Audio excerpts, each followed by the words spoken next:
Alrighty, welcome to the third episode of the Pipeline Podcast. I am your host, Kevin, and I am joined here by my gracious co-host, now officially labeled, because I was unsure at first. Name yourself. Camrin, I'm here. Yeah, my boy. And we are also joined here by my other boy, Sabrina. The teenage bitch.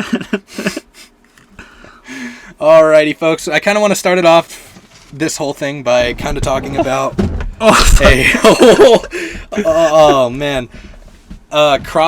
weirdest fucking crossover I've ever seen in my life. I just saw it today, and it was two of Netflix's biggest shows crossed over into a mobile game, and I just find it a waste of potential, and not only a waste of potential, but like the laziest form of collab. And what I'm talking about is the 7 Deadly Sins mobile game. They're adding Stranger Things into it.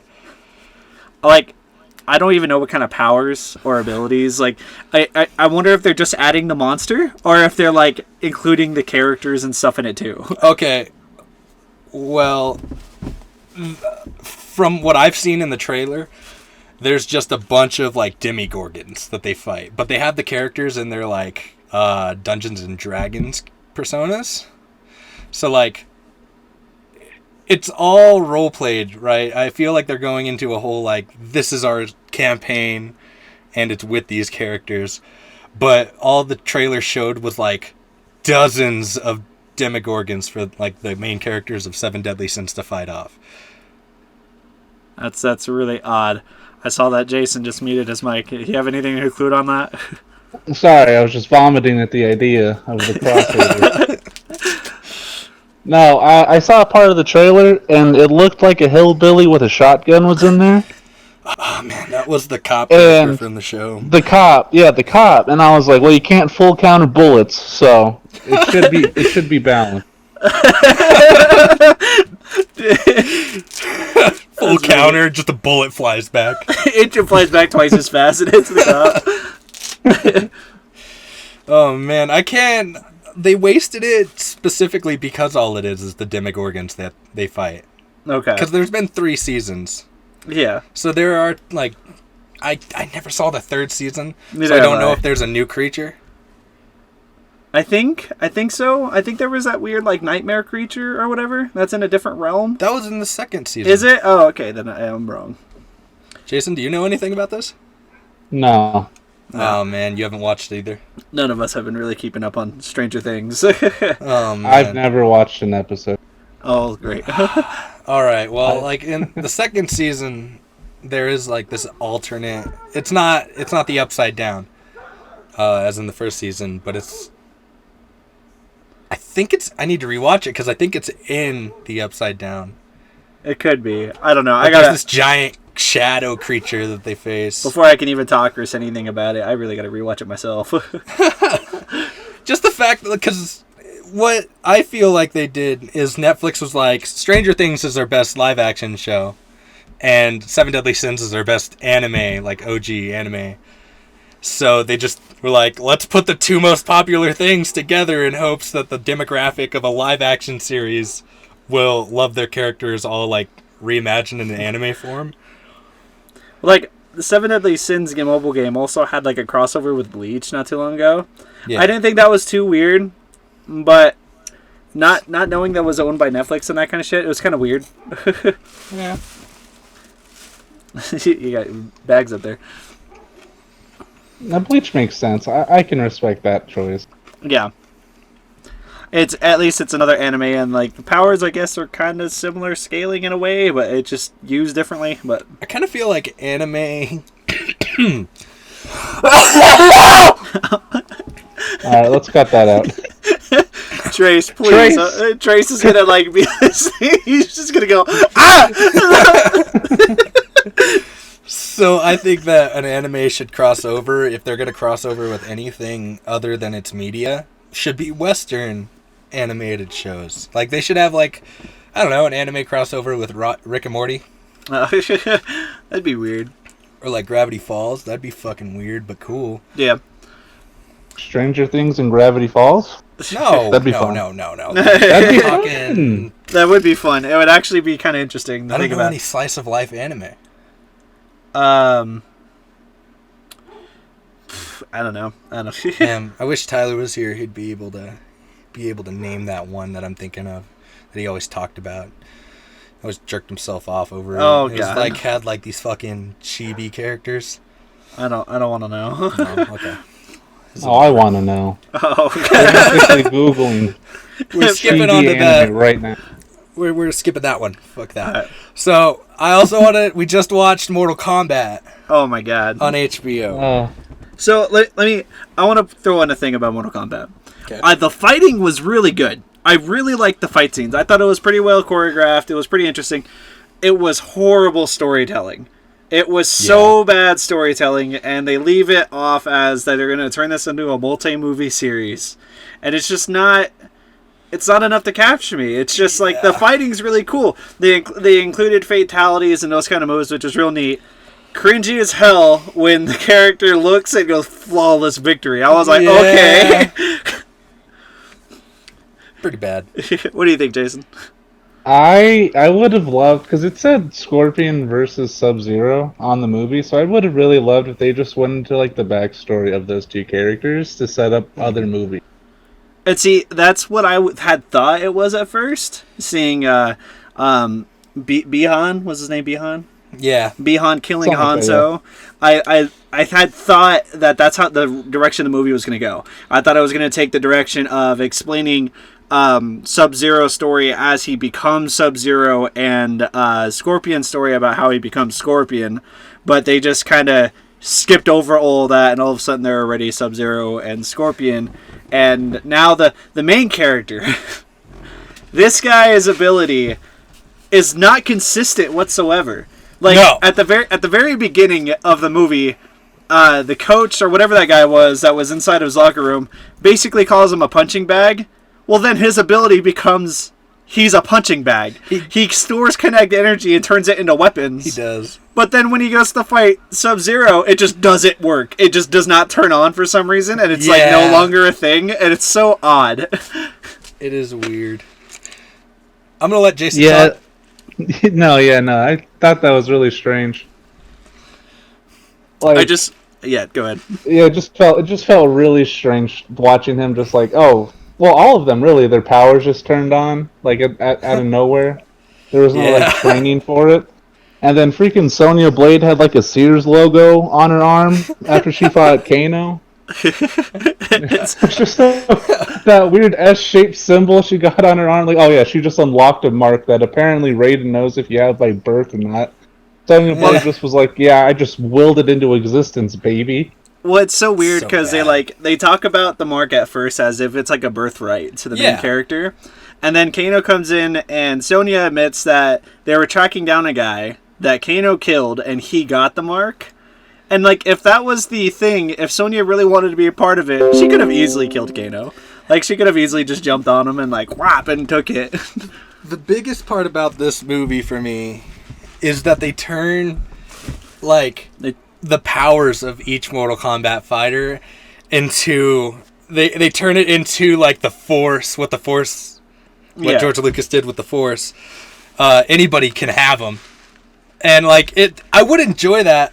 I would accept it if only they added it in like the beginning, as if Raiden didn't know, like the god of Earthrealm wouldn't know how this all works. Like, isn't he all-knowing? Because Raiden in the games was one that foretold the prophecies, and like he would go into like he knew everything about everybody. Yep. And in this movie, he's just this like really uncertain, kind of half-assed, pulled out god that doesn't know what he wants to do with everybody. Because obviously Sonya getting that mark on her at the end of the movie, it's like, oh, that's like the big twist. Anybody can get it. Why would you make that a twist? Yeah. And like what happens to the characters that get killed that have the mark from Outworld people? Like the I can't remember the main bad guy's name, but the guy killing The guy with the spin sharp hat thing that's sucking his soul out. Like, what happens to his mark? Yeah. Kung Lao? Yeah. What happens to his mark? Does it's just gone forever because he got beat by an Outworlder? Or does it transfer to another person? Like, it's very weird. Quiet. This is a Mortal Kombat movie. There is no logic. We're here for the fighting, and they know it. So they were like, fuck the story. Let's make Jax's power just build the metal around his arm into better metal. Better metal. I can't. That's so bad. It's horrible. I hate that they turned their in-game abilities into superpowers, and it's like, that's kind of odd. And then the random character they threw in there that had no point in being in there, the main character, like, and given him, in my opinion, probably the worst ability in the series, especially since it's not consistent. He's the golden Power Ranger, man. It's just like, as soon as his bracelet overtook his body, it was, go, go, Power Rangers! It was ridiculous. Oh, man, it was enjoyable, though, for the fight scenes, like, alone. And yeah, the fight scenes alone, honestly, probably would have been a better movie just fighting. They took out all of the choreographed things and just put in fighting. Me and Kevin almost guessed most of the movie. I had a big feeling that the main character's family was going to die, but that never happened, of course. But Kevin, like, immediately guessed when Jax was going to lose his arms. He was like, he's going to lose his arms right here, watch. Oh, dude, yeah, every movie with Jax is like, well, how is this man's arms just going to get taken from his body? The biggest thing me and Kevin were laughing at is at the beginning of the movie when Sub-Zero shows up and starts throwing those giant ice balls at everybody. It hits the truck that Jax is in, and the window is completely fine. Every window on the car is completely fine, but you see it clear as day. Smack the window multiple times. And it's just slush. Yeah, and it just turns to slush when it does it. Then a couple scenes later, it shows the main character pulling up into Sonya's like junkyard or wherever she lives, and there's dents everywhere in the car from the slush. Somewhere on the windshield. But the windshield's completely fine. It did nothing to the windshield. I compared it to like the girl falling or getting into a really rough situation in a movie, and none of her makeup's like fucked up. Yeah, right. Who needs the kinetic? Who needs the kinetic power when you can just wrap yourself in some windshields and call it a day? Yeah, see, that's the thing that they should have done. They just should have turned Jack's arms into windshields. Yeah. Just attach giant windshields. I was really hoping to see... his name is Goro, right? Goro. Yeah. Yes. I was really hoping to see Goro rip somebody in half, but then it just never happened. Like, when I saw Goro holding up the main character about to do it, I was like, I know he's not going to rip him in half because he's the main character. He's supposed to be the hero. Did, huh? I wish he did. I was hoping that right after the girlfriend had, like, axed Goro in the hip, I was hoping he would have just turned, grabbed her, and ripped her in half instead. I would have laughed so hard. I would have thought that would have been amazing. That's the moment where they should have been like, fatality. Fatality. That was so cringy. It was so bad. It was cheesy. Oh, man. I feel like these people who make this movie, they're like, sorry, I'm eating. They look at each other and they're like, what would capture the Mortal Kombat fan base? And they're like, well, obviously the fighting and the gore. But great. Yeah, the fighting and the gore was great. For the gore and the fighting, because that's what any fan comes to see. But when you butcher the source material, you can't say it's better than the old ones, because even though they were shitty, they at least stuck to a lot of the source material. And you could say what you want about the old Mortal Kombat movies. I mean, I love the first Street Fighter movie, but I'm borderline on hate this movie. The only reason I don't is because of the effort I see put into the choreography and the fight scenes. Yeah. I just wish it was better, man. I really do. I wish that the storytelling was a little better. The main characters... A little. Yeah, a lot better. The main, like I said, I can't get over the main character's powers. Yeah. Being like, especially being foretold in the very beginning. Golden Power Ranger, dude. It literally, I kid you not, Jason, halfway through the movie, when his powers like really showed what they were, storing the kinetic energy, I looked at Kevin, I was like, he literally is a punching bag. Yeah. And Kevin paused the movie for like a solid 5 minutes just out of sheer rage that was this guy's power. No. Alright, so I was hoping you wouldn't spoil why I paused it. Because why I paused it, in the very beginning of the movie, we see the main character after, like, the first 5 minutes. We see our main character in a boxing ring, or a UFC ring? Yeah, an octagon. So, he's in there fighting, and he's, like, getting the shit kicked out of him, and you hear his daughter from the crowd go, "Use the uppercut, Daddy!" And he doesn't do it. First off, he doesn't do it. And in the last scene of the movie, when he's fighting Goro. He's fighting Goro. Well, not the last scene, but second to last scene. He's fighting Gorio. The fact that I can hear myself really messes me up. He's fighting Goro. You can mute us. He's fighting Goro, and he ends up, like, hearing his daughter somehow be like, "Use the uppercut, Daddy!" And I paused the movie, because that's when he got his power. It was right there. And I paused the movie, and I looked at Camrin, and it took me a good, 2 minutes to start the movie again, because I'm thinking in my head, out of everything, you choose, take the uppercut, Daddy! You need to do it. And then he immediately uppercuts Goro, and Goro just looks at him and I'm like, what the fuck? Spits out a tooth like the Hulk from the Avengers, the Age of Ultron. It's This ridiculous. sounds like it's probably one of the best Pokemon movies I've ever heard of, dude. Gotta catch all the STDs, brother. Just catch all of them. I don't know how you can mute a specific person. I've been trying to mute. Luckily, Kevin has his mic muted on his phone, but found it. You found it? Oh no, that's Got you. it? Oh. Oh, I'm good now. Yeah. Are you? Yeah. Okay. I hate hearing myself. Are you hearing yourself still? Oh, Yeah. hit deafen. Hit deafen. That turns. Oh wait, then you can't hear Jason. I muted me. There you go. Yeah, if you mute muted yourself, me. you should. Oh. Yeah, Alright, you but can still hear you through your mic. yeah, we're all good. Check But this out. Jason, feel free to add comments. yeah, if you have anything you want to throw in this, go for it. I'd love to hear more of you. I love your voice. It soothes me so. Yes, I'm scared now. I'm absolutely mortified. No, I'm just kidding. All right. You and a lot of Yeah, my we can friends.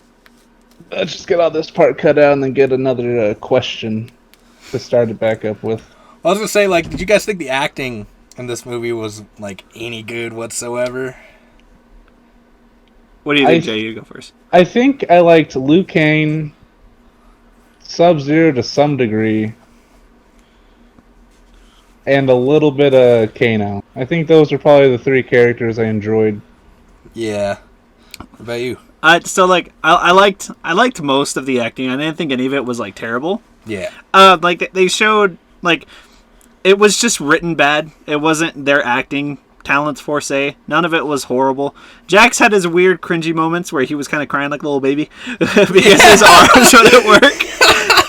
But one of the biggest things in the writing though that kind of made me stop and think about it for a second was at the very end when Scorpion turns around to his great-great-grandson or whoever he is. I know he's just a descendant from him.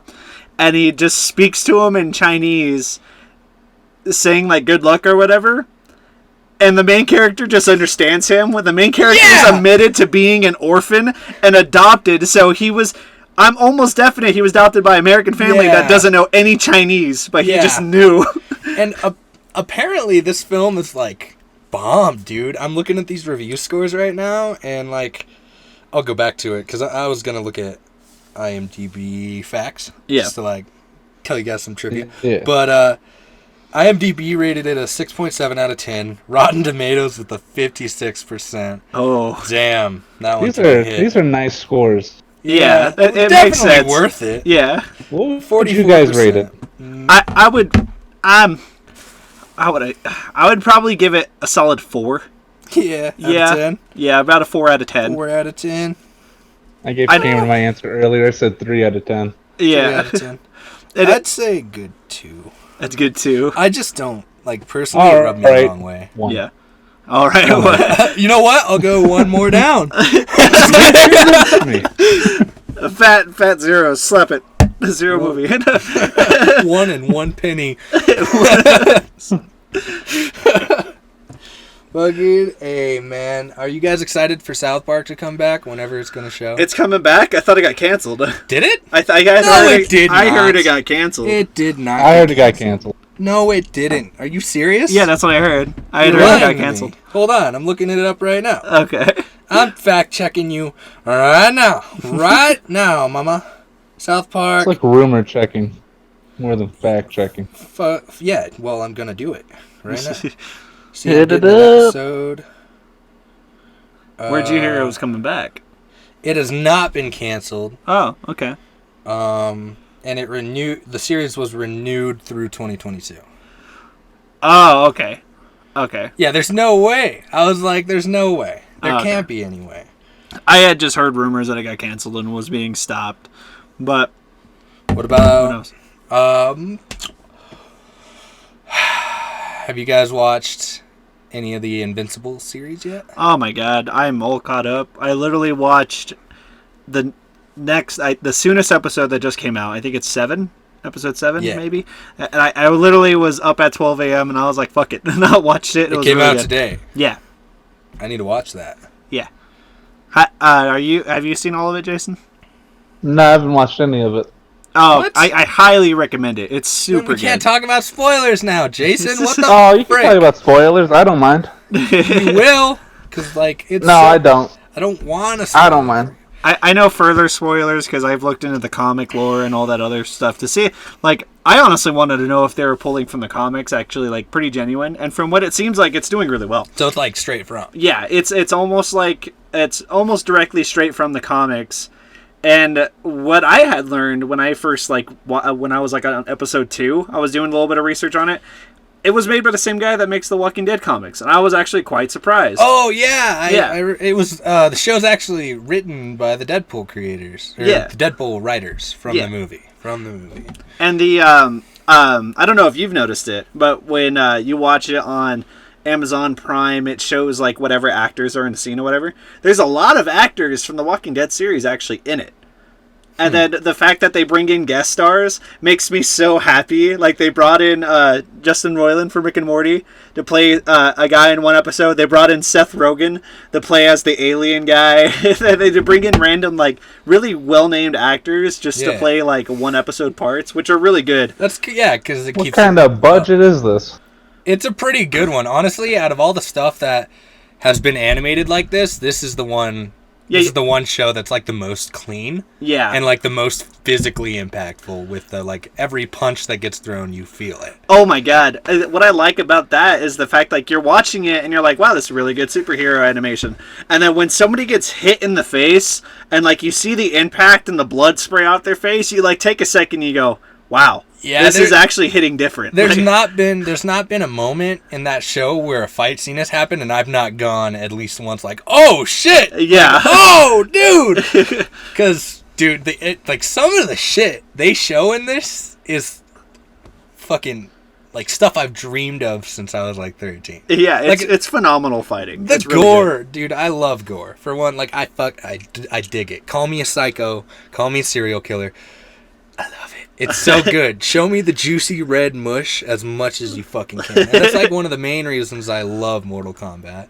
Yeah, which they did pretty well in the movie. They had really good gore inside the Mortal Kombat movie. Like I said, gore and fighting, spot on. It was really good. I don't deny it whatsoever. It was pretty good. It's just bad storytelling. That's all it was. Did you guys Kun. Oh, hold on. Sorry. Kun Lao's finisher on that one chick was really good too. Oh, dude, it was beautiful. I loved it because they pulled it straight from the game, and it was so good. He like rode her like a surfboard. It was badass. It was really cool. He threw his hat into the ground, started spinning like a fucking circular My saw. favorite part about that too is like the main bad guy villain is sitting there and he is all, come forth, my beautiful, like, all hyped up that she's going to come in and kick this guy's ass, and this guy's like, nope, and it just, like, kills her. It was such a badass scene, I won't even say it got ruined by what he said after killing her, which was, it was fatality. It was just cringy as fuck. It was fatality. Flawless fatality. Flawless victory. Flawless. Yeah. That's what it was.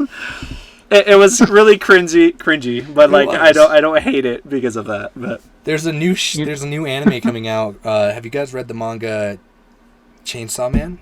No, I know you've mentioned it a lot. It's really weird. Like this shit goes on like borderline fetish sometimes. Borderline. It's not there yet, right? But it's borderline.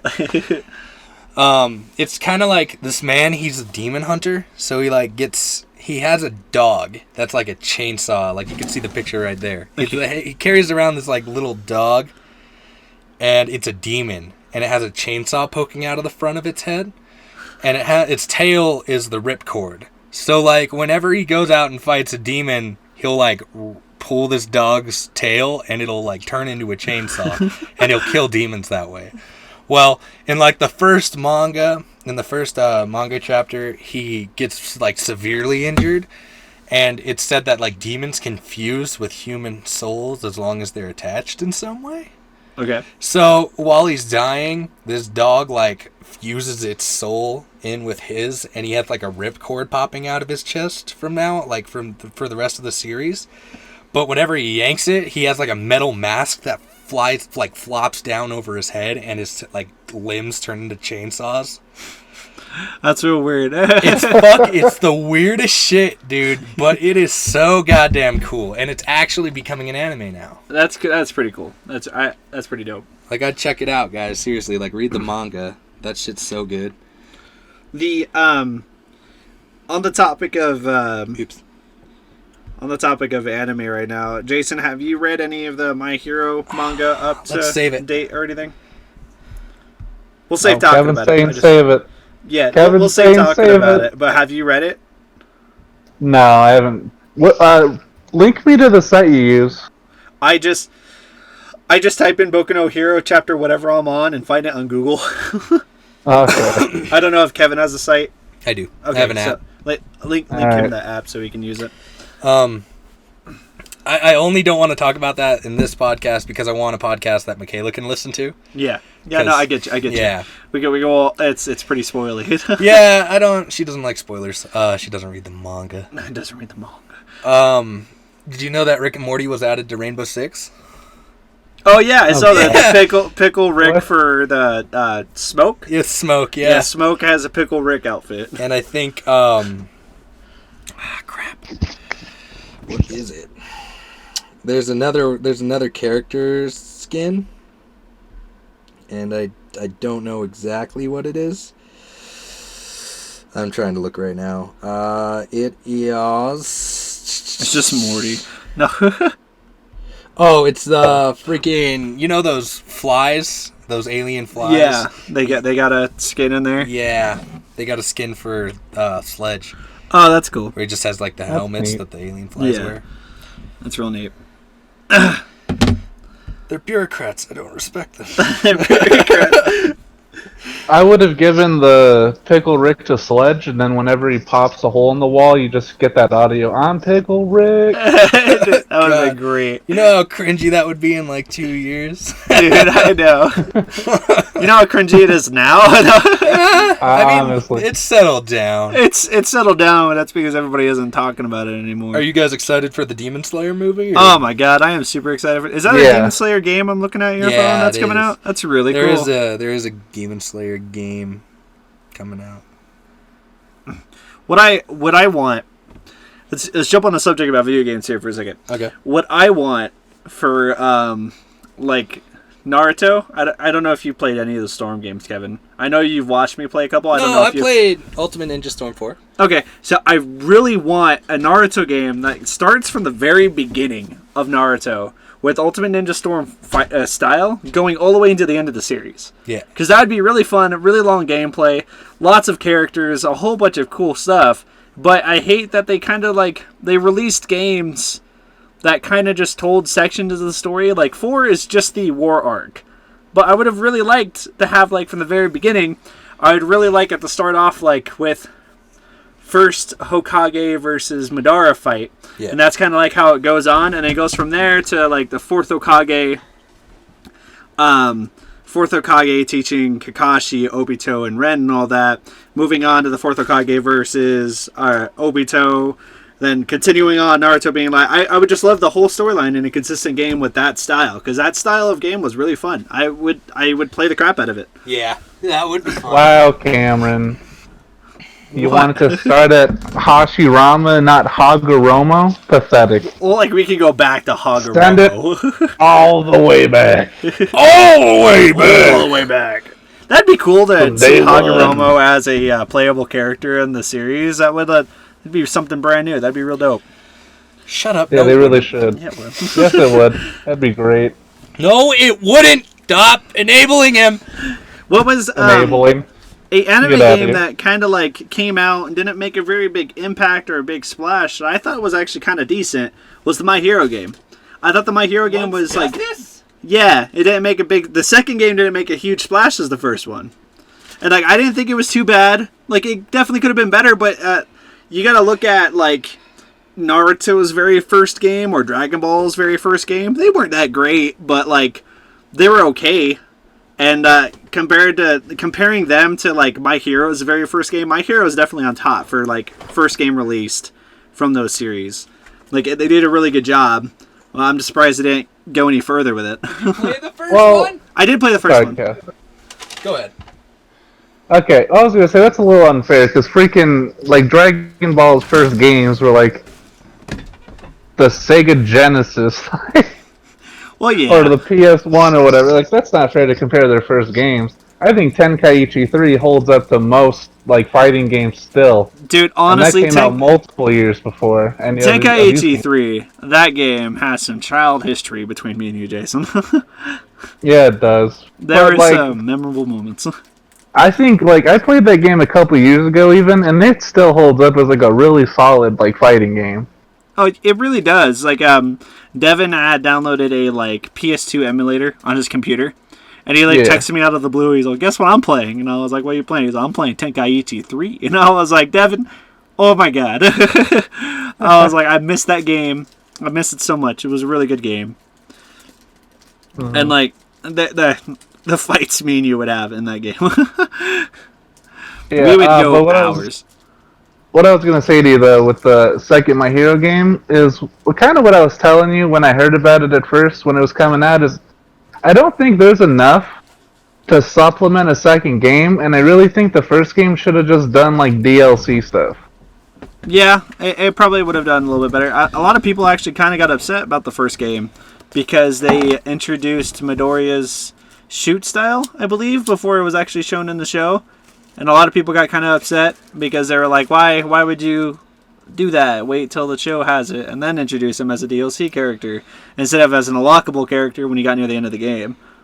Like, I guess a few people got upset about that because they thought it was basically spoiling. But technically in the manga, the character was out already. Shoot style was already out in the manga. I don't know when games are gonna like understand that when somebody plays a game, they don't constantly want to hear one looping fucking quote over and over. Because this is something I've seen from every anime game I've played. If you fight, one of the in fucking Kakarot in this is a perfect example. Kakarot. Every time you fly past an enemy, Gohan's always like, "I don't think I can do this," or like some stupid quote. But it's the exact same every time. And it's like every 12 seconds you'll hear it because the enemies randomly spawn, but they do it in front of you. Oh. And that's how the game works. So like I remember when that first came out, I was like, it's pretty good. You tried really hard to get me to play Kakarot, and I just could not. It was really like, it was kind of infuriating to me. I don't know why. I don't know what made it super infuriating because I didn't get too far in the game.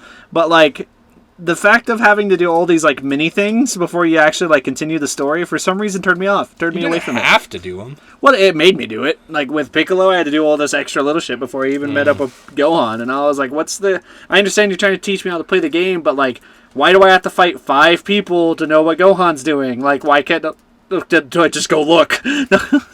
Like, I know where he's at. Why do I have to go here, here, and here, and then go all the way back where I started to see what he's doing? What did you... Before I ask Jason this, I kind of want to go back to the One's Justice. Okay.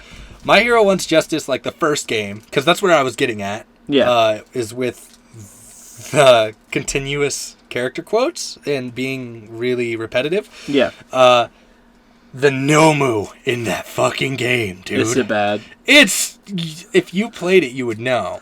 I played a bit of it. I just never, Because, 100% bought it and played a crap out of it. There's no way that you can't... Because you fight the Nomu, 3 times. Okay. But every time you punch it, it goes... Ah! Ah! Ah! And it's just fucking... It's so... Tommy and I would fucking mock it all the time. Every time you hit it, just... Ah! Yeah, dude. Be like, oh my god!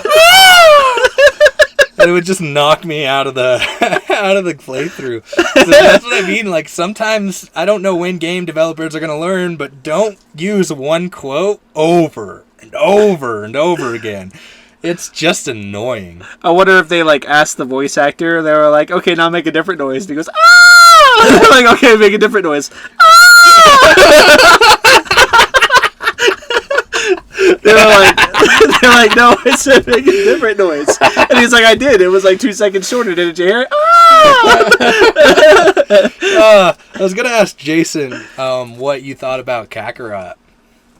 Oh, I never touched it. Camrin just gave me the worst review, and I was like, oh, okay. Good man. I mean, I would have given you a completely different review at the time, but I have a bias. Yeah, Kevin was really, trying to get me into the game. And so I listened to him. I went and bought the game because it was on sale for, $40. And I was like, okay, whatever, I'll give it a shot. I went and bought the game. Why that was. Yeah, I went and bought the game, played it for, It's funny, too, because I asked the GameStop. Never ask GameStop employees what they think of the game, because they're just going to try to sell it to you. Yeah. They're going to tell you it's good. But I bought the game, played a little bit of it. I didn't even get to the Raditz fight, and I was like, I got a little bit past the Raditz fight. Didn't even get to the other Saiyans, Nappa and Vegeta. Yeah. And I was like, I hate this. This is so tedious. I forced myself through to the Boo Saga. Yeah, and I still haven't beaten it. You were telling me when I had the game, you're like, you have to at least get to Namek, because then it gets so much better. And I'm like, but there's so much to do. The cinematic value alone is worth $20. I get you. If you could drop $20 on this game, mute it. Mute it and then play it. But when the cutscenes happen, unmute it. Because that's when shit gets really good. And it was wasted potential because having played the game for a good 60 hours, it deleted all of my progress. Oh, really? Achievement-wise. Achievement-wise. So, I'm an achievement hunter. Yeah. So that's a huge deal for me. Yeah. If I'm playing a game and your game, for any developer out there, if your game fucks up achievement-wise for me, you're done. 0 out of 10. Dragon Ball Kakarot, 0 out of 10. Hate it. It deleted all of my achievements, and I have 0 gamer score for it. Oh, I had 326, and that's not a lot, but I would have loved to build on it. Yeah. And now, if I play it, I feel like I'm going to get one achievement, and it's going to be in the middle of the story. And people are, I don't know if that'll get signified as, a Microsoft employee being oh, he's modding or hacking or something, and would get me kicked off for just having, one achievement halfway through the game or anything. So that's why I haven't played it. Not only that, but I'm just way too pissed. The cinematics aren't worth it anymore to me because I want my achievements, man. What are you gonna say, Jay? I don't think they'll get mad at you for that. It's a single player game, isn't it? Yeah. Yeah, I don't think they could care less about what you do in a single player game. True. Yeah. What I was actually a game that came out recently. I know you guys are going to be like, oh, he's talking about it again. But a game that came out semi-recently that I thought actually did pretty good, especially from a long-standing series, Kingdom Hearts 3. I thought it was really good. No, I thought the storytelling was really good. I enjoyed it a lot. It definitely was rushed. going to like the very end of the fights, it was like kind of rushed, but I get why it was more rushed. you and Jason thing, so Jason, you talk with him. I can't. Jason talk isn't about much him. on Kingdom Hearts either. Frick! I'm just played saying. 1 and 2 when I was like 6, and Same. that was it. Same. But yeah, I'm just kind of like jumping into it because since we're on the topics of like good and bad games, Kingdom Hearts 3 was decent. It did a really good job telling the story. It still left room for other games. I'm excited for there to be another game. Honestly, it made me happy. And what do you guys think about Donald being the strongest Final Fantasy mage character in history? That's a fucking lie. Because No. I remember in 2, I would like go low health all the time. Didn't I show you the article about Donald using Zeta Flare? Yeah. Yeah, it's freaking ridiculous. Apparently, like, no god has ever used Zeta Flare because of its like immense power. What about all output. the memes that Donald Duck has? Dude, it's dumb. Donald has these memes spanning from like, you call yourself a great mage, you can cast Zeta Flare, but you won't fucking throw me a Kiraga when I'm about to die. Yeah, right? I was gonna say, I played Kingdom Hearts 2 a lot, and Donald Duck did shit to help me. At all, dude. I remember quitting the game, like, more than halfway through just because I was stuck at a part and he wouldn't fucking heal me at all. And I was like, fuck Donald Duck! I've even, like... Daffy's better. Just to test it, to see how well it would do, I set all of Donald... You can... In Kingdom Hearts 2, you can set Donald's, like... magical abilities to like you can restrict them basically, like he will only use this ability rare times or whatever.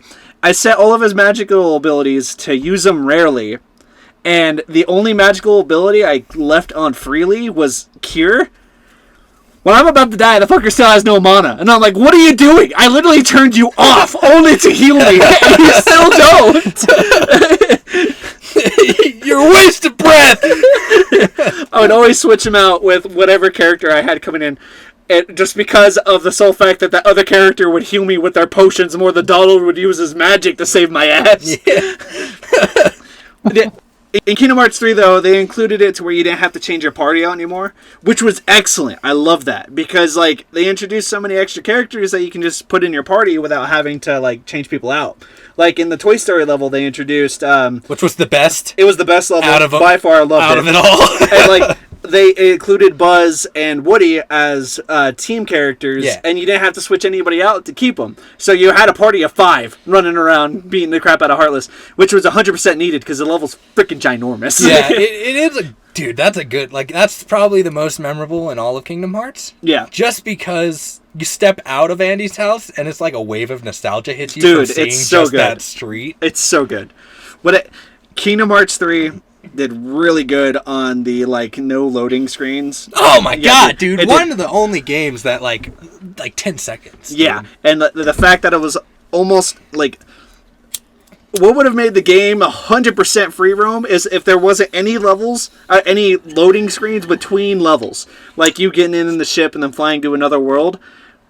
If it didn't have a loading screen, it would have been 100% free roam, which would have been amazing. I love the ship parts in that game. Oh, those are hard, though. The games have to run so hard to make that happen. Like Red Dead. Yeah, dude, Red Dead is a spectacular game when it comes to technical achievements. Oh, yeah, Red Dead was a really good one, too. Like, personally, I think that game should deserve, like, you know, just like a video game version of the Nobel Prize. Yeah. Just because it did so much for, like... for the rest of gaming history, for like its snow effects. Yeah. Dude, that changed everything. Like now games use that all the time. Yeah, it's so good. I want both of your guys' opinions. I want Jason's first just because it's been in and out. I haven't really heard him all too much talk compared to me and you. Jason, in the year 2020, what do you think was the best game that came out in 2020? Oh, it's I'm just kidding. I'm just kidding. I don't know. Wow. I don't know. I'm not huge on like too many games that came out in 2020. Well, like out of all of them, what would be your favorite? Like that you honestly probably like played the most. Like I know you played Red Dead 2 a lot. Yeah. Was that 20? I think that was 2019. Was it? Yeah, I think it was. I think that was November 2019. I don't think 2020's been a really shitty year for video games. That's true, huh? I could have swore God of War came out in 2020. Am I wrong? Oh, well, I'm only on Xbox. You might be right, but I'm on Xbox. I would have known. That's 2019. It did come out 2019? 2019. Dang. Now, the real question is... Games in, huh? Yeah, the real question is, what game can we remember from 2020? Hold on, dude, I might be totally wrong. Yeah, I'm looking it up right now. One Yeah, I game I gotta know look for a this up, fact. too. One game I know for a fact that came out in 2020, Devil May Cry. Devil May Cry 5. 5? Yeah, Oh, yeah. that was super good. Definitely huge game. So much better compared to DMC. DMC sucked. I hated DMC, and I'm so happy DMC 5 came out. Devil May Cry 5. It was so much better than DMC. The Last of Us 2, since it's one of the first results that popped up on my screen, I need to talk about that. Since Jason's finding his favorite game. Oh no, I'm looking at this right now, and it's not my favorite game there's of the year. nothing here. By far. Last of Us 2 got a lot more shit than I think it deserved. And I get it. So what people are mad about is they basically took... Crap! I can't talk about this either. I'm just going to say, like, I'm going to save it for another time. Because this is going to be a full-out rant with spoilers. And I just don't want to do that to Michaela. So, my basic synopsis of what I was trying to say is... It just got way too much trash. Like, it was technologically good. It did upgrade its visuals, not by a lot, but a bit, like noticeably. It didn't take the best direction with the story, in the sense with the main characters that you know and love. But it's a gritty game about gritty things happening. Like, these characters have been put through the ringer already. And I don't see why people thought it would have such a great outcome for anybody throughout the game. Like, personally, I thought the whole series was going to end with all of them dying. And that's just because The Last of Us has portrayed not a sense of hope for humanity, but, like, the thing that captured everybody was just, like, how far humanity has lost itself. How far, like, everybody has taken the struggle of surviving this outbreak. And for people to just bash the game because characters in the game didn't have a good way out, or like... Did it do what they expected, basically? Yeah, but it's more than that. I mean, like, people are getting mad because they basically spit on characters. Gotcha. And so, like, to me, I just feel like the hate is unneeded, especially with the atmosphere the game has created, of a gritty...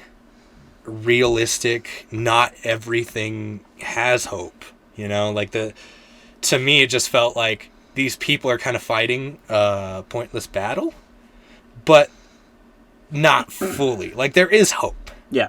It's just so little, and so, like, if you play the first one, you would know, because Joel, he didn't tell Ellie that they needed to kill her to get the cure.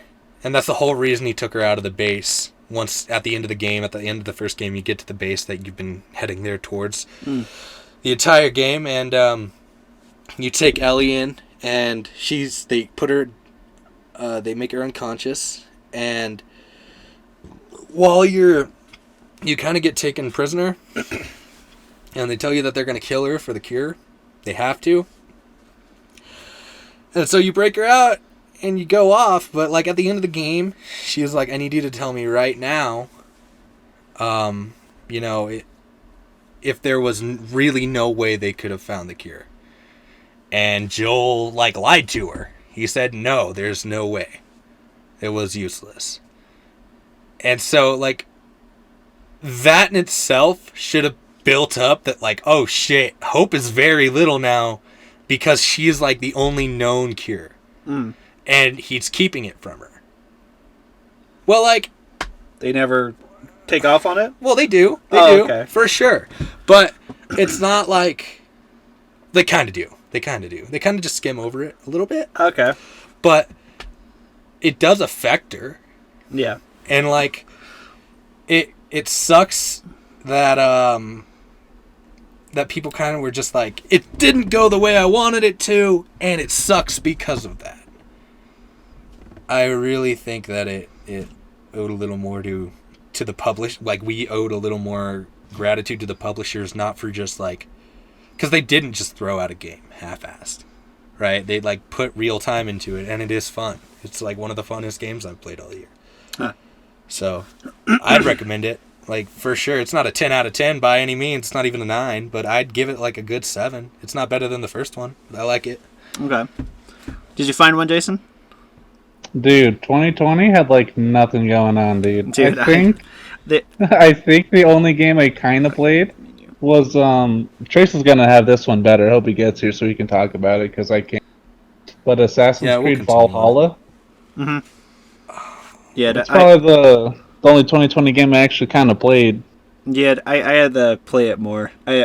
Something happened to my Valhalla where like I had an update coming in, and I told my system to stop the update, but it didn't just stop the update; it deleted the whole game, and I was like, "Well, thanks." That sucks. Yeah.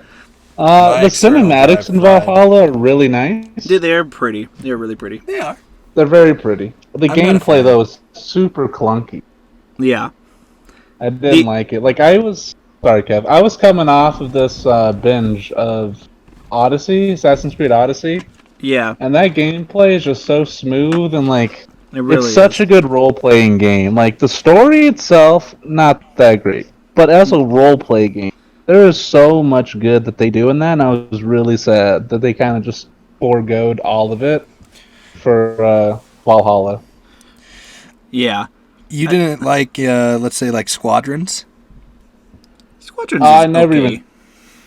Yeah, I never really got into it. I'm not a huge fan of that type of game, anyways. Yeah.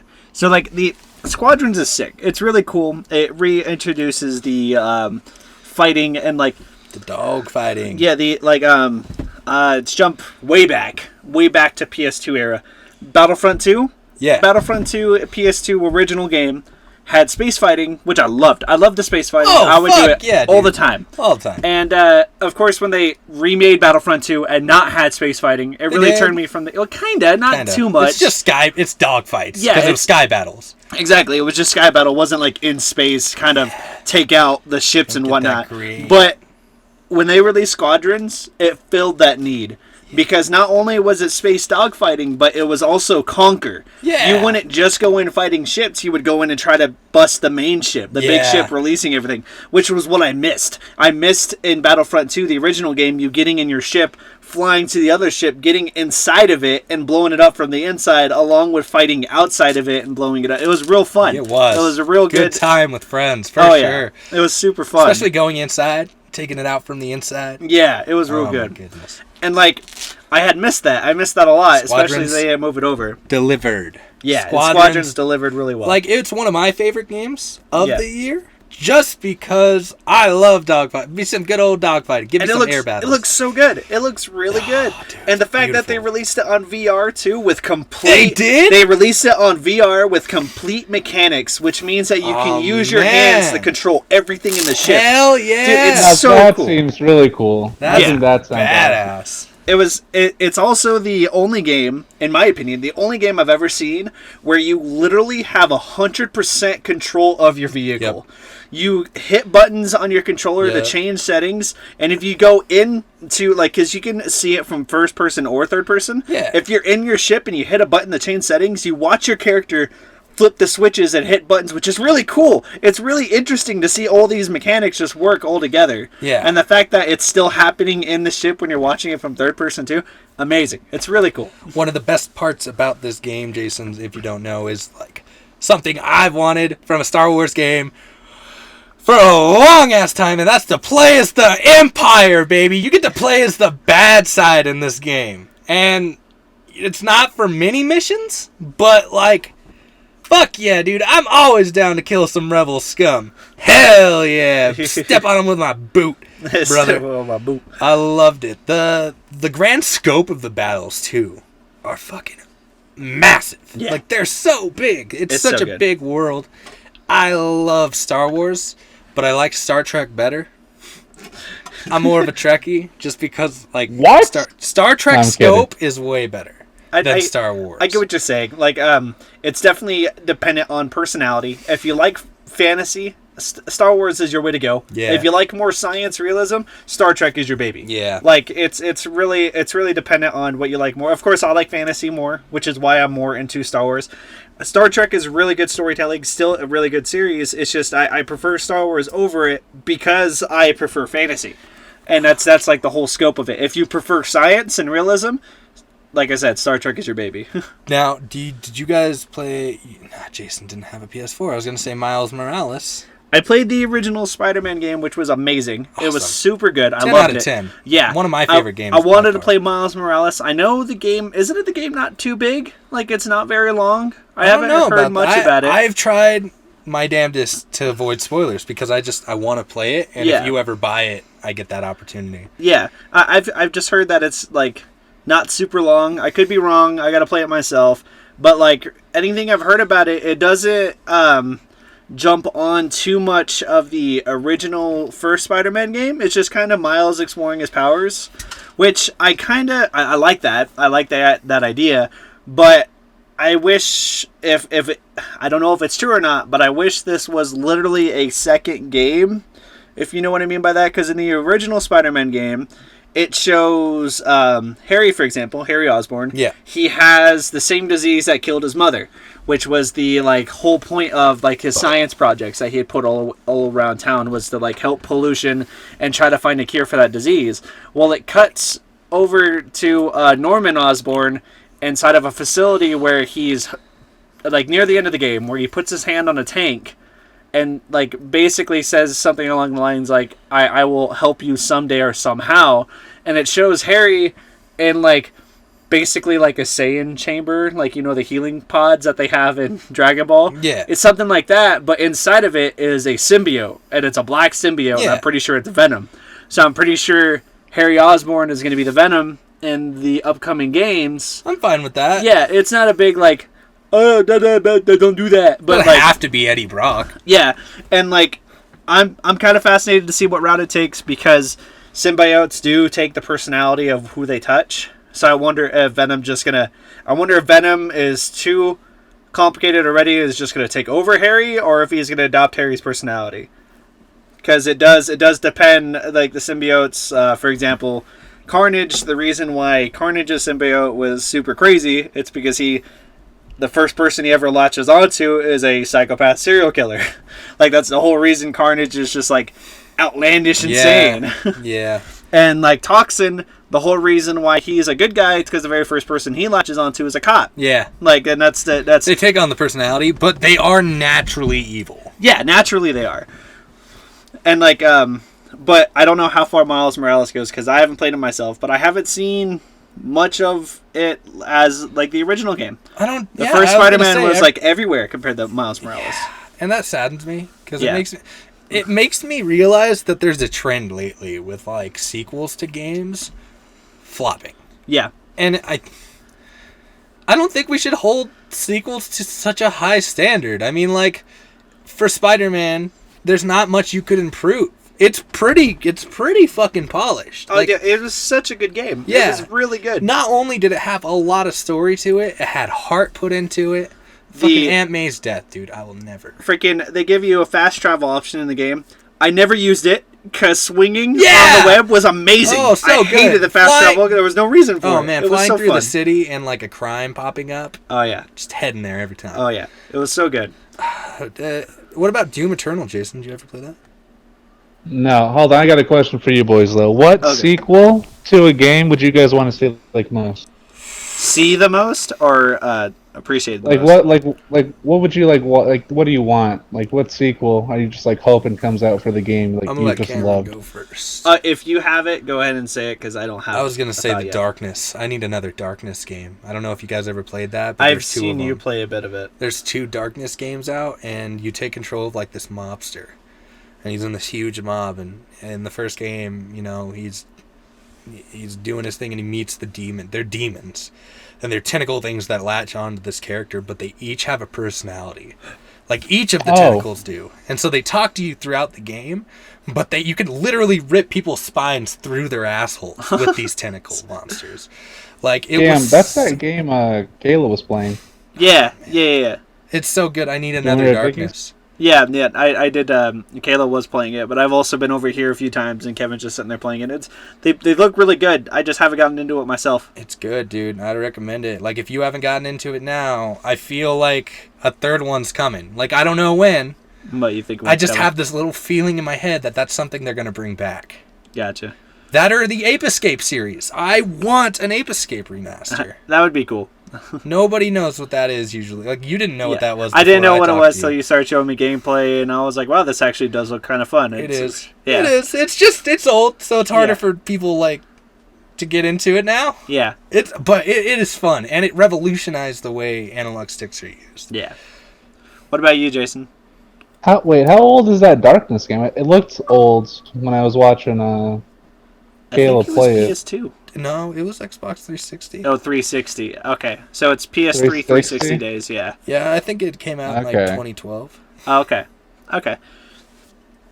What game do you want, Did Jason? you have in mind, the game?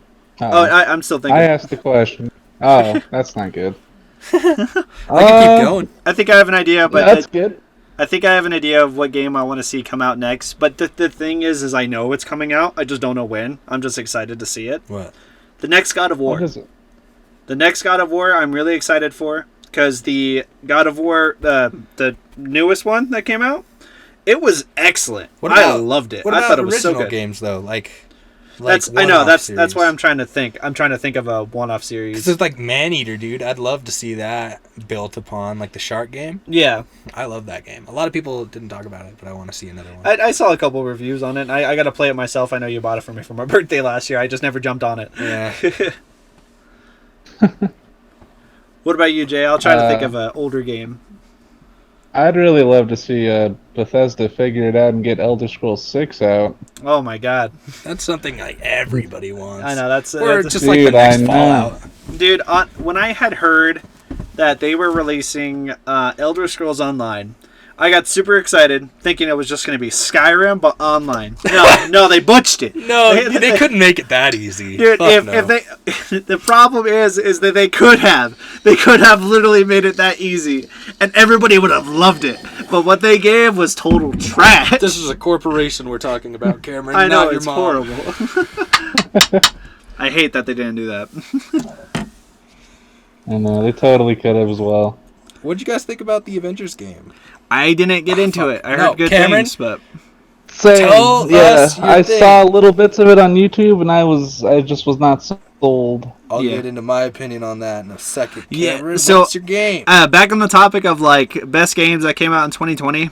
Out of all of them, the ones I'm looking at, like, I know that like Cold War made a big splash. Wouldn't be my favorite though, because it's just another Call of Duty game. Had some new things in it that was kind of interesting. I like that they cut back onto the Black Ops characters. That was real fun to play again. But the game that I think probably made the biggest impact in 2020 would have to be the Crash Bandicoot. Yeah! The Crash Bandicoot, like, not only would I say... That's a surprise for me. Yeah. For you. Not only would I say Crash Bandicoot, like, was an excellent game, but it brought back all the good times of the original Crash games. Oh, yeah. Like, after playing the remasters and the originals again, like, seeing the brand new game have all those elements and more, it was really fun. It was really good. And, like, the story is kind of, like... The story, of course, is childish, but that's because that's Crash Bandicoot. But, like, it still was told really well. It was a really well-thought-out game. And I'm happy they took their time making it, because they didn't just like, oh, the Crash remakes are doing excellent, let's just throw another game out there. Which, I'm happy they didn't. I'm happy they made this game in time, like, you know, used a decent amount of time to make it. And it turned out really well. I loved it a lot. I was quite surprised on how well it was. Oh, yeah, for sure. Jason, did you play it? Crash Bandicoot? No. But one game I think that made a really big splash, but not in the way we're thinking of, is Cyberpunk 2077. So bad. PlayStation booted it off. It made a splash about as big as the shit I took this morning. Did like the whole customized general things that was like all over Only the place. Selling point. It was yeah, like for the old generation of consoles. When I got to that point in the game where you customize your generals, I had thought like the way it was presented, it was like, you know, customization to the degree that you can add like scars and freckles to your dick. Like it seemed like that's how people were presented. I want a herpetitis dick. But like the customization, all it was either you can make it long, small, normal, and uncircumcised or circumcised. That was it. Why can't I invert it? Why can't I have an inverted penis? Yeah, why can't I put a vagina on my balls? Replace it with a Venus flytrap. Yes! Why can't I have a nunchuck stick out of my pants? Exactly. But, like, I think one of the funniest things I've seen out of all the gameplays I've seen with Cyberpunk, though, was there was a streamer girl. I don't know who it was. I just saw a clip of it. But the streamer girl was playing Cyberpunk, not knowing her character was butt naked. And you know how your mirrors are, like, faded so you can mess with it, Kevin, in Cyberpunk 2077? Yeah. She was streaming, not knowing her character is butt-ass naked, and opens up the mirror and sees her character naked, just goes, ah! Like, stops the stream. And it's because you can get hit with I'm hard. sure you get do. smacked with that if you show nudity on stream. I mean, kids jerk off to that. Well, let's be honest. Like, any 14-year-old that sees that, it's gonna get playtime heavy. Like, yeah. And not in, like, the video game way. But, like, another funny thing I saw was, I guess that this, I don't know who it was, the streamer guys, I just see the clip all the time, but he was streaming and it shows, like, he was just clicking through pictures and there was, like, a picture of a lady holding, like, a cat, but all you really see is the cat's arms and, like, an ear. So he thought it was a lady just going to town on some dude, and his reaction to it, too, was the exact same. He turned and saw the picture, and he screamed because the picture was up for, like, a solid, like, few seconds, and he screamed and he stopped realizing what it was, and he was like, oh my god. He, like, had a heart attack, dude. He was gonna die. Oh, man. Terrible. But I can only imagine, like, being such a popular streamer and that actually popping up something like that on your thing, like, because it would smack your channel. People hard. take that way too out of proportion. I mean, it's not the 70s anymore. Yeah. Like, we can show skin, and I'm sure, like, kids nowadays have access to phones at, like, 12. Well, yeah. Even younger. My nephew's, like, 10, and he's got a phone. And I'm like, in my head, I'm like, you don't think that he's going to watch... What do you think every kid does as soon as they have access to the internet and you close them off from tits their whole life? What do you think they're going to do? I don't know what, like, this whole brand appeal is of, like, oh, we need to protect it from the kids, but we're still going to give them the ability to watch whatever they want. True. I get what you're saying. And it's like the funniest thing, too, is, like, what restricts movies from it being a porno or a movie. Like, movies rated R, to the degree, like, they can show penises, they can show entire nudity, right? But what would make it an adult film, like, the only degree they have to go to make an adult film, if the penis is erected, it's considered an adult film. It's above rated R if the penis is erected. There does not have to be any penetration whatsoever, but if the penis is erected, it's an adult film. Yeah, that's really stupid. But, like, you know, it's whatever. Like, whatever movies want to do. Censorship in general is really stupid because you can't say fuck in a PG-13 movie unless it's not sexual. Like, if you say what the fuck, that's you can say that in a PG-13 film. But if you say they're fucking, meaning they're having sex, that'll get bleeped. Yeah. I get what you're saying. Isn't it PG-13 now, like, they're limited to one cuss word? No. Or something? They use shit a lot, and they didn't do that in, like, 2004. I think they only used it, like, twice in a PG-13 film, because they really... It's funny, because we're kind of repeating a cycle, and this is a theory out there, but in movies from, like, the early 20s and onward, they just had picture shows. Well, a lot of those were really adult. Like, they would do a lot of adult stuff in those. And I'm not saying full-on have sex, but they would suggest a lot of it. Mm. They would smoke. They would drink. It was very, like, censorship was not a big thing on the stage. And there were picture shows. Well, like, you kind of fast forward into, like, let's say, like, the 60s. People are really strict. Like the Beatles, they can't say cuss words in their music or they won't play on the radio. You got to be really civil. You got to be really uptight with what you say. You can't just spout off what you're thinking because they can really censor you and take you off air for life for that. And we skip forward to 1990, where films, it's the 80s and 90s, the films that are coming out, PG-13, they say fuck, they say shit, and there's tons of gore and sexual stuff in those PG. Some are even PG. I have Short Circuit, which, hold on, let me check. Short Circuit is a film about, it's kind of like Chappie. Okay. Do you know what Chappie is, Jason? Yeah. Oh, I do. Jason, you know what Chappie is? No idea. Oh, okay. Okay, well, this film, Short Circuit, is basically about this robot that looks like Wall-E. He's a military weapon, and he gets thrown out, but he has, because they think he's defective, but his chip's still working, so he's learning how to be a human, and, like, he's learning the basic traits of emotion from a stranger, and it's this girl in the film. But this movie came out in 1986, and they say fuck in that movie, and they say shit in that movie. They even have, like, a very soft-core sex scene in that film, but it's PG. It's PG. Interesting. And so we cut to 2003, and they have the censorship back. It's like to the point where, like, Transformers 1 in 2005, they said shit one time. And that was when the robot, the small little Frenzy is what his name was, but he was the radio. Yeah. The little CD player. Yeah, I know what you're talking about. Yeah, Barricade's little guy. He got his head taken off in the film, and he just said, oh shit. That was the only time he could, like, that word was used, specifically that word. But damn and ass were, like, allowed to be said. Okay. Cut to 2014. People are getting a lot less strict. Like then we started hearing, like, fuck on. I heard fuck on MTV back at that time, and I was like, whoa, why aren't they censoring it this time?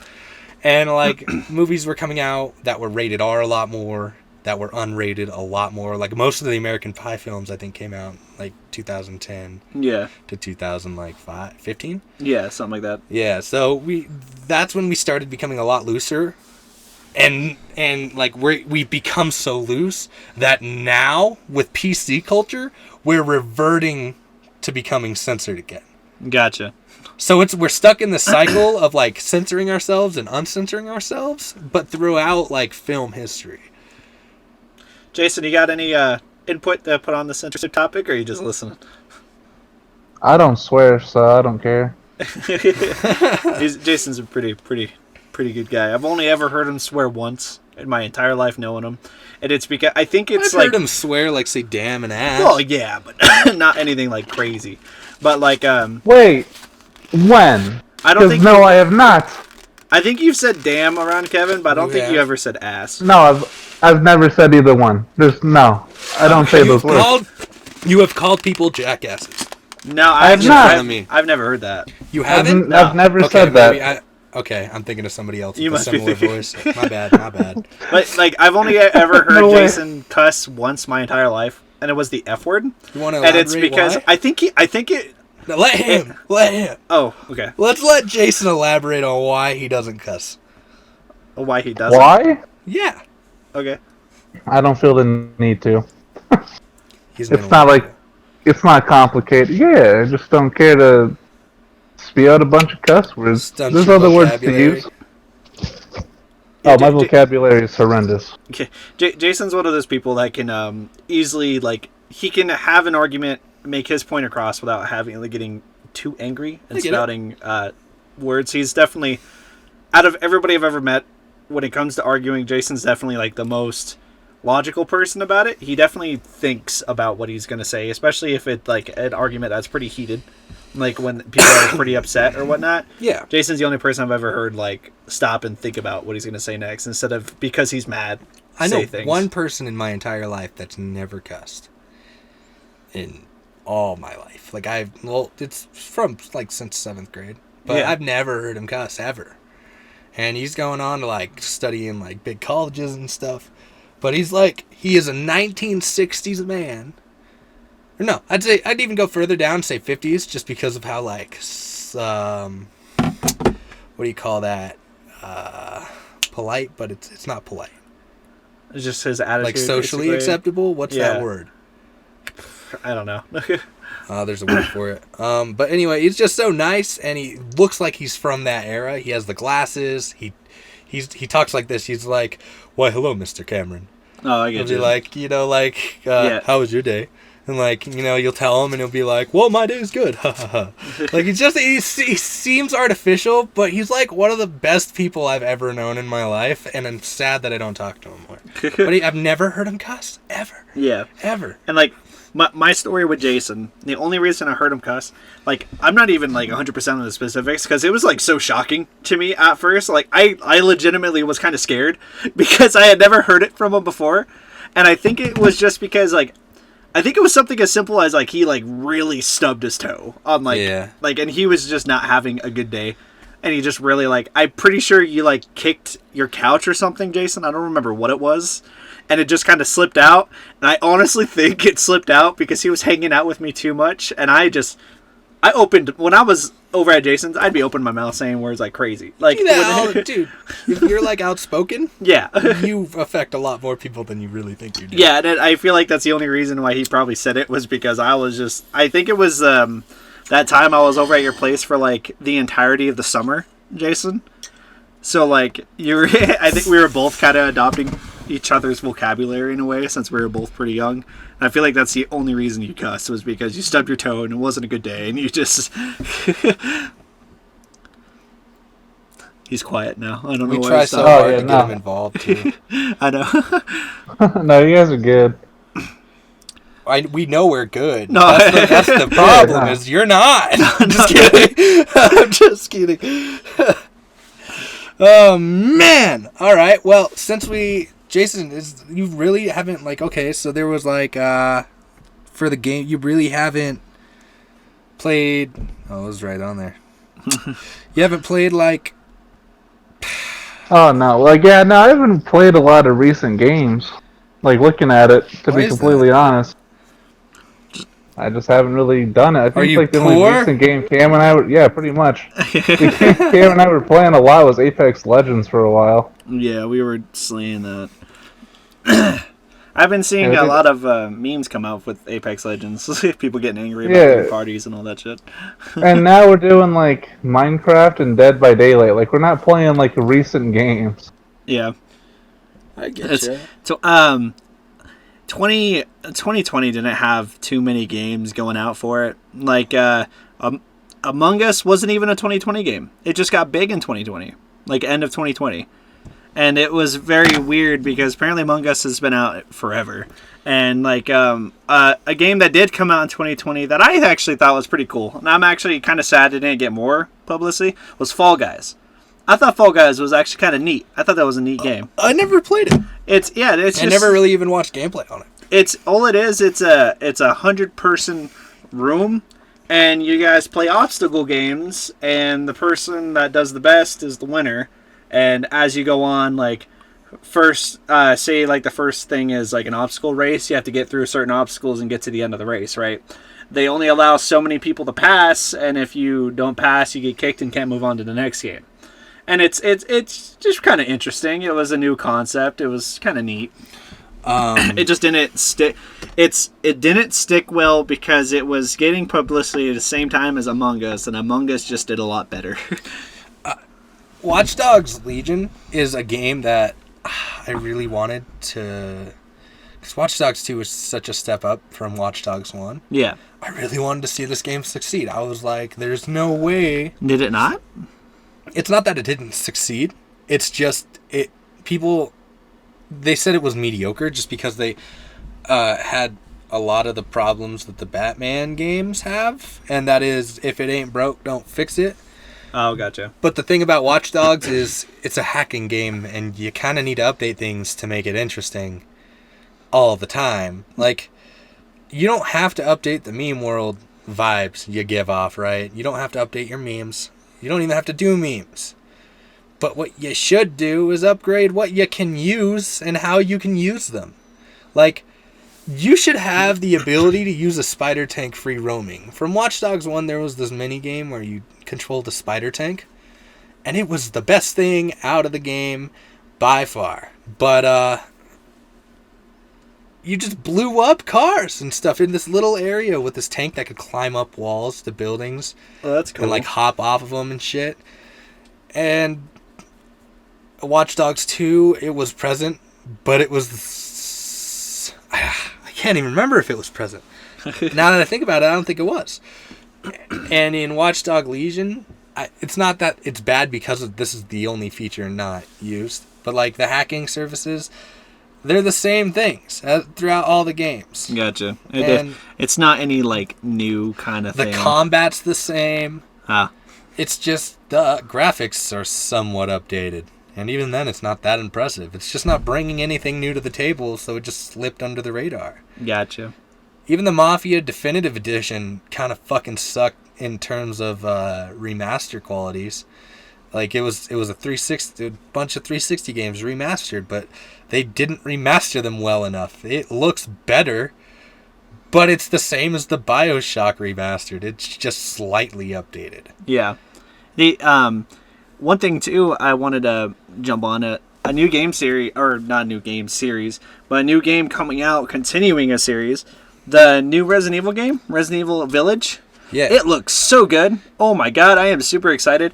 The biggest reason I'm excited for it is they're not it's not taking the same path as other Resident Evil games where it's just zombies. Yeah. And now they're adding like different viruses, and now it's like the viruses are making vampires and werewolves, which is really interesting. And I'm kind of excited to see like how that route goes on them taking a more supernatural approach to things. And another thing they introduced, which I'm actually really excited about too, is Resident Evil is remastering Resident Evil 4 and making it VR compatible. So a lot of people state that one of their favorite Resident Evil games is Resident Evil 4. Yeah. Now they're remastering Resident Evil 4 and completely VR acceptable. That's going to be pretty cool. That's really interesting. And like in Resident Evil 4, I don't know if you remember, but you use the typewriter to save. Yes. In the VR version, you type in your save file with the typewriter, like you actually interact with it to save. You don't just like click on it and hit save. That's cool. You type in like your name and hit really enter neat. and it saves. Yeah, it's That's real cool. And I'm excited to see how that goes. Yeah. You think they're just going to keep remastering them every couple years, though? Oh, yeah. Are we going to see 5 here in a little bit? For sure. Yeah, I don't know if they're going to remaster 5.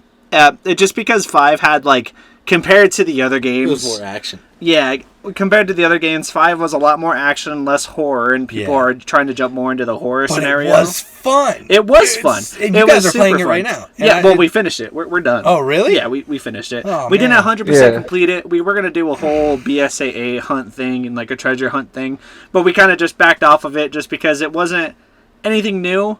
And it was just us kind of like looking up information and going through it, and it's like, I was kind of excited. I was sad that I wasn't a part of that just because it did look fun. Even if I wasn't like in the game, right? Like I kind of wanted to be a part of the conversations. Yeah. But I wish it had more than just 2 player. It'd be really nice. Yeah, it would have been real nice. Like there's versus mode, but that's not as fun. But what I was saying about for sure, it's like Resident Evil 4 is gonna always be remastered on every console. Oh yeah, like whether or not remastered fully, it'll be put on there. Yeah, and it's because Resident Evil 4 made like such a big impact and such a good thing. It's Resident Evil 4. It changed horror games forever. Oh yeah, Resident Evil 4 was I believe, out of all the Resident Evils, it was like the first one to introduce both like really good amount of action and horror. Yeah. Because I believe at the time all the other ones, 1, 2, and 3, had action, but it was more scare factor than it was action. And Resident Evil 4 took that to a different level, and it like made so many people happy. It was a really fun game, and seeing it still get a lot of publicity and the fact that they're remastering it makes me really happy. You know, I'm happy that they remastered 2 and 3 because they did have to be remastered, because I don't know if you guys ever played the original 2 or 3. It was so hard. And what I mean by hard is you didn't control your camera angles. Yeah, no, I get that, because I actually just started recently replaying the first one. I have the second one digitally. Yeah. So I beat that one fully. That one I played on like the hardest difficulty. I had a blast. Yeah, I can't so believe how much fun that game was. Like specifically the remastered. I guarantee you if I went back and played the original OGs, it would be a terrible time. And see, Resident Evil 2 and 3 was so good. I loved it a lot. Out of honestly, out of all the Resident Evil games, the only one I absolutely despised was Resident Evil Operation Raccoon City. And the reason being, it's because Raccoon City... That getting remastered? I have no idea if it's getting remastered. But, like, Raccoon City came out, I think a few years after 5. Revelations on the DS was kind of making a big impact. That was just... Revelations was just a game mode on Resident Evil 5 that you can do. But now it was portable on the DS, and they had some extra shit you can do in there. I'm so it going was to kind of fun. disappoint you. What? Did you hate Revelations? I actually really liked Raccoon City. You did like Raccoon? What did you like about it? What I absolutely hated, was the fact that if you got bit by a zombie, you had to spend hours trying to find stuff to cure you. Otherwise, you would lose. And it was really kind of I never had a problem with it. There was this thing in the game that I found out, and it's if you just keep moving past the zombies while they lunge. Yeah. If you just keep moving, I never got lunged onto. So, like, that didn't happen for me once I figured that out. Really? And, like, playing through it and not having that problem, I thought it was fun. Like, just the fact that I basically was like, I don't know. Maybe it's just a thing with me. I like to play shitty games just to, like, get a feel of what a shitty game really is. I get what you're saying. I might have to replay it because it's been so long. Everybody hates it, though. I just didn't like it. Opinion's not unpopular. Like, that's for sure. It was a bad game. The story sucked. I think it was just because it came out after Resident Evil 5, and Resident Evil 5 was such a great game. It was so good. It was fun. Like, it was super fun. I believe, with me and Jason playing it, the only problem we ever had with the game was ammo. But, like, even then... I had a problem with Camrin. Yeah, turret sections, bro. You guys have a problem with turret sections. Those are the only times you guys died. Him and his sunbeam maneuvering was the death of me multiple times. And you had the turret sections, Jason. He's talking about the video where we fight the really big buff guy, and we're on the back of the truck. Oh, I know what Kevin's talking about. The most recent one that came out. Yeah, no, the one before that. Okay, one before that, yeah, but I don't think it's come out yet. But the thing where Cameron's messing with the lighting by turning the mirrors that like laser beams. Let me give you a little bit of what's going on. I think that video is actually dropping. I think the video actually came out today. Look. Here, Cam, I'll just do it. So, yeah, you're in this temple, and you need it's like a small puzzle. You just have to connect the dots, basically, with these mirrors with the lights. The problem with the lights is that they instantly fry you if you get touched by it at all. And so... Camrin! We didn't know this. We didn't know this. So as soon as I walk in there, Camrin starts turning the mirror and just... Freaking Shiva just dies instantly. And I'm like, what happened? And Camrin goes, oh no, they kill you. You're going to have to, like, wait upstairs. And I was like, okay, yeah, I'll go wait upstairs. I run over to the stairs. Cameron's like, yeah, he should be good at this point. Starts turning it. I get on like 2 steps up the stairs. My legs just get fried. I'm dead again. So, playing with Camrin, like, I've played so many games with this fucker. And Jason, I know your pain when you say he's the problem. Because every, like, game co-op we play, he ends up killing me somehow. We played Unravel, and I was on, like, this part where there was this, it was basically like a teeter-totter. And under it was, like, electrocution water. And he, like, what he does is he jumps back, but he holds the trigger, so he tethers me. And this little gap of electric water, I was busy, my hands were busy, and he jumps, and my character fucking slides backwards into the water, and he kills me. And I'm like, this is a kid's game, Camrin. How did you just kill me? This is a kid's game. He does it in the weirdest of ways, man. He'll always find a way to kill you every time. I think the best part about like the stories Jason's telling too is like after those 2 times I had learned to wait a bit longer, wait for Jason to get there because I was just trying I was trying too hard to get out of this level basically. Yeah. And I knew what to do. I could look at the puzzle and be like, okay, all these have to be positioned like this, and then I would position everything else and then move the laser. So that way we'd only have to worry about the laser ever moving once. Okay. And so, like, and that was the idea, that was the plan. And the first time, I knew the laser would kill you. And the first time I told Jaison, I was like, wait right here, it shouldn't touch you. And I moved it and it fries him. And I'm like, well, shit, I lied. So I reset everything. And I asked Jaison, I'm like, did you get to the stairs? He's like, yeah, I'm at them now. Me thinking I'm at them now is he's up the stairs waiting.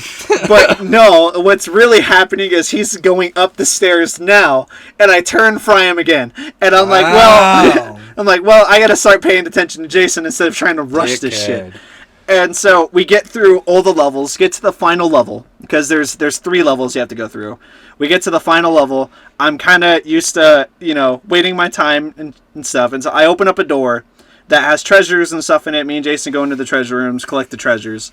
And I ended up moving the laser a certain direction just to kind of get it out of everybody's way so we can move.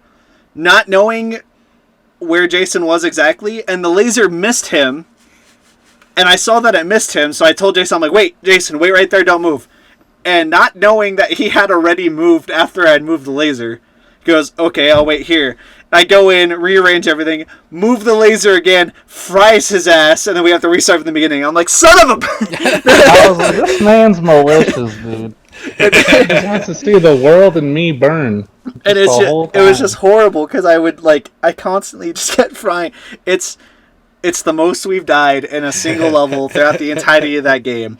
The best, I think, the saddest part, I don't know if it's going to be shown, because it was at the point to where me and Jaison were just trying to dick around and get him the unlimited rocket launcher. Yeah. But we fought Wesker. I actually think the Wesker fight is the most we died. It's the most annoying for sure. Yeah. We didn't die to Wesker, but it was like a close. But I know we died twice at least, and the reason being it's because the first time, when Wesker's doing his weird whip thing with his arms, yeah, I didn't know if you get hit by that, it just throws you. I thought it just does a lot of damage, so I was trying to run past him after manhandling the boulder as Chris. Where you punch it? Yeah, where you just push the shit out of it. Like Superman. Like he wouldn't get a bone like a fucking boxer fracture from that shit. Right. All his bones would curve outside. But after manhandling that boulder, I tried running past Wesker and he whips me and it kills me. And Jason's like, what happened? I was like, Wesker was doing this weird thing and it just threw me off, and he laughs at me for it. And then we do that whole part again. I manhandle the boulder. I'm waiting for Wesker to stop. Go ahead. Wait, you didn't tell the best part though. That was we have to start that level again, but we have to flip around immediately. And I thought we had to run straight as soon as we got in, because I thought we were going to start at a different spot. But no, Wesker just spawns in front of us, whips and all, and I run straight, and he just... takes me out. It was so good, because literally right after I got done explaining to Jaison, yeah, he just whipped me off and I died. And he goes, oh, okay. And right when we start, he starts whipping right away, and Jaison just runs out of speed and whips him right off. And I was like, see, that's what happened to me. And so anyway, we end up killing Wesker without having to die again. Jaison having to do the rapid button pushes while hanging out. I think you died once on that bridge part because you didn't realize how fast you actually had to push it. Oh, I was being lazy. Yeah, I was like, I don't want to press it that fast. Do I have to? I was just going with how the button indicated to push. So I was like, okay, I'll just tap it as that says. But no, it was too slow.